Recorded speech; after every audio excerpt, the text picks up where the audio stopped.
Mega వారసురాలు Niharika భర్త Chaitanya జొన్నలగడ్డపై apartment వాసులు బంజారాహిల్స్ పోలీసులకు ఫిర్యాదు చేశారు.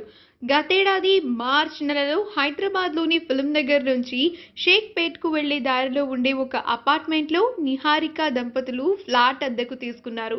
తమ వృత్తిపరమైన జీవితానికి సంబంధించిన పనుల కోసం ఈ ఫ్లాట్ని యూజ్ చేసుకునేవారు.